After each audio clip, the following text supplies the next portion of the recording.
Hi there, so today I want to talk about a drum beat that I've created based in 15/8.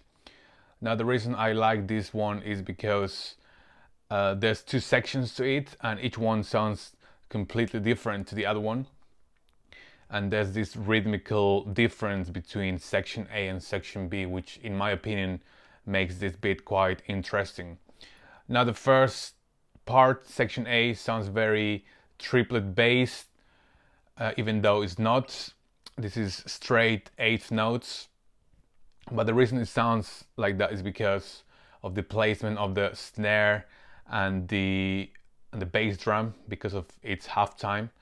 And the second section is more of a traditional eight note fill that this beat has.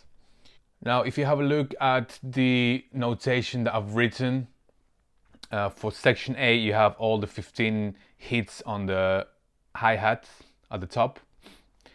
And then for the bass drum, I have beats number 1, 7, 13, 15, and the A of 15, which is obviously the 16th note of 15. And then on the snare, I play on beats 4 and 10. And because of this lack of snares, you can kind of feel that this is a very slow triplety based feel, even though it's not. Remember, this is a straight eighth note section. And then on the second section, I play only 13 out of the 15 notes on the hi-hat. And then I play the bass drum on beats number 1, 5, 8, 12, 13, 15, and the end of 15, which is the 16th note.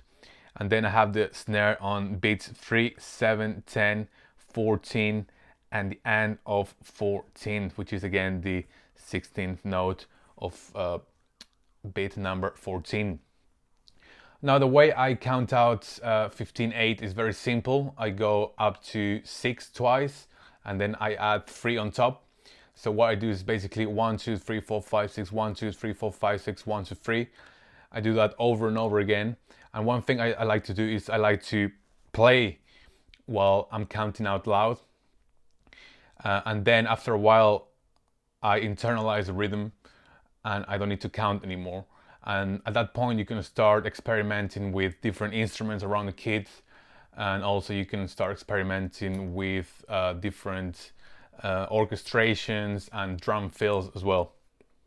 So I'll be playing and demonstrating this bit at two different tempos, 160 and 180. The 160 version is I stick to what I wrote on these exercises, and at 180 I take more liberties. I like to switch between hi-hat and ride, and also I add some drum fills here and there to mix it up a bit. So have a listen at this exercise. I hope you like it. I hope it really adds to your drumming. And as always, thanks for watching and see you in the next video.